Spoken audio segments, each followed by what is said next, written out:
Okay, let's talk about one of the biggest puzzles in the world of business and technology right now. It's a real head-scratcher. We're talking billions of dollars, revolutionary new tech, and for most companies, almost nothing to show for it. We're going to dig into what's being called the AI adaptability crisis. I mean, it's a totally fair question, isn't it? AI is literally everywhere. It's in your phone, it's helping write your emails, it's all over your newsfeed. We hear about it constantly. So, where's the massive revolution we were all promised? Why hasn't it fundamentally changed how most companies actually work? That is the central paradox we're going to unravel today. All right, to really wrap your head around the scale of this, let's just start with one number: $40 billion. That's roughly how much enterprises have poured into generative AI already. That is a massive, massive bet on the future. And here's the twist. A really stunning report from MIT reveals that despite that colossal investment, a staggering 95% of organizations have seen no measurable return. Think about that for a second. Billions of dollars in and almost nothing coming back out. So what on earth is going on here?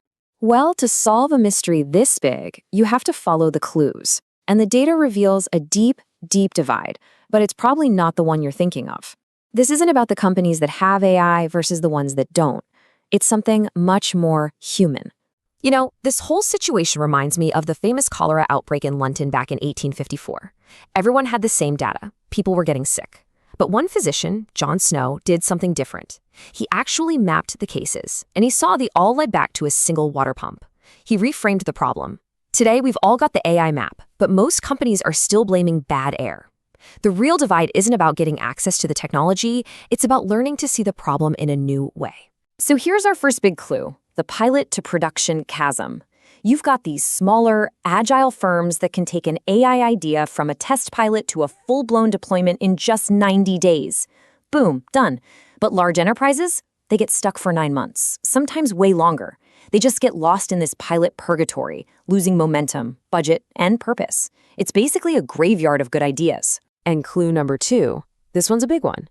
Officially, only about 40% of companies have bought AI licenses for their people.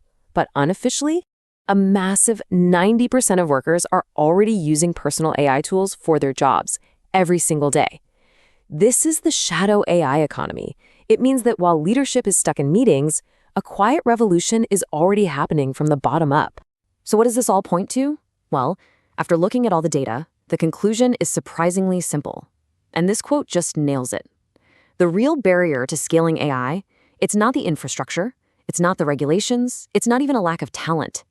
The core barrier is learning. The organizations themselves simply aren't learning how to truly use these tools.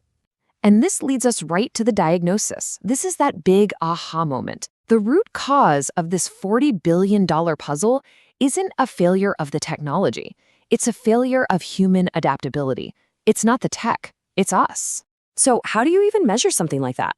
Well, there's this incredibly useful diagnostic tool called the Human Adaptability and Potential Index, or HAPI.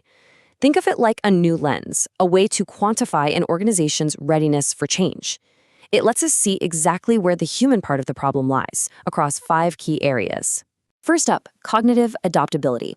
And the score here is a dismal 3 out of 10. This is that John Snow problem in action.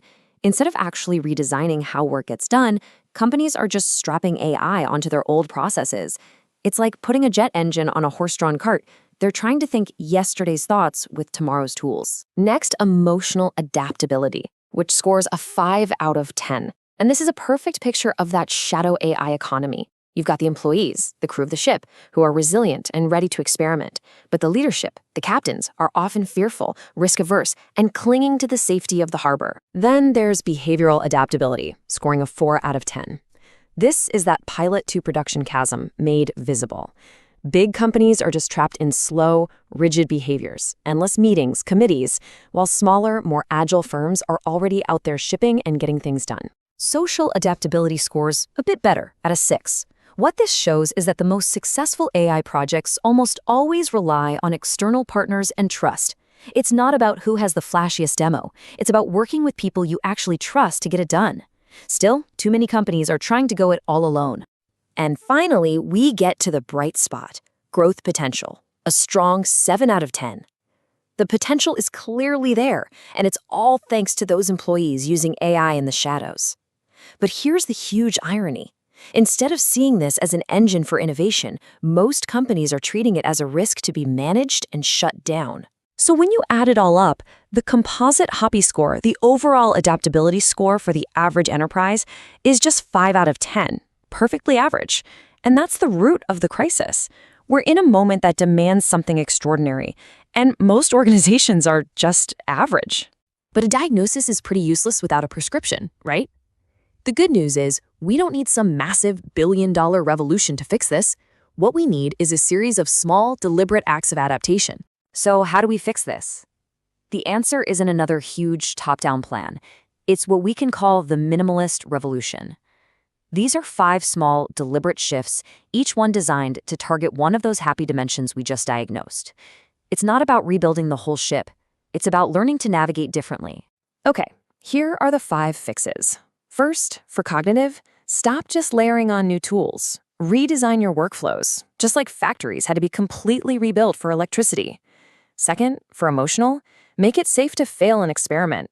Think of the Apollo 13 mission, where creative problem-solving under pressure saved the day. Third, for behavioral, adopt a simple 90-day rule for AI pilots. Either you scale it or you stop it. No more pilot purgatory. Fourth, for social, build your networks based on trust. Prioritize what your peers say over some flashy sales demo. And finally, for growth, stop fighting the shadow AI economy and start learning from it. And this is really the key takeaway here. None of this requires a massive, painful, top-down overhaul. These are minimalist shifts in mindset and behavior that you can start implementing right now. And they're what allow organizations to finally cross that huge AI divide. This all brings us to a crucial final thought. In every single technological shift, from the printing press to the internet, the winners weren't the companies that just bought the new tool first. They were the ones that changed with the tool. History doesn't remember the adopters. It remembers the adapters. So the final question really isn't for me to answer. It's for you. The change isn't coming. It's already here. The only real choice you have is whether you'll adapt to meet it. The question is, will you?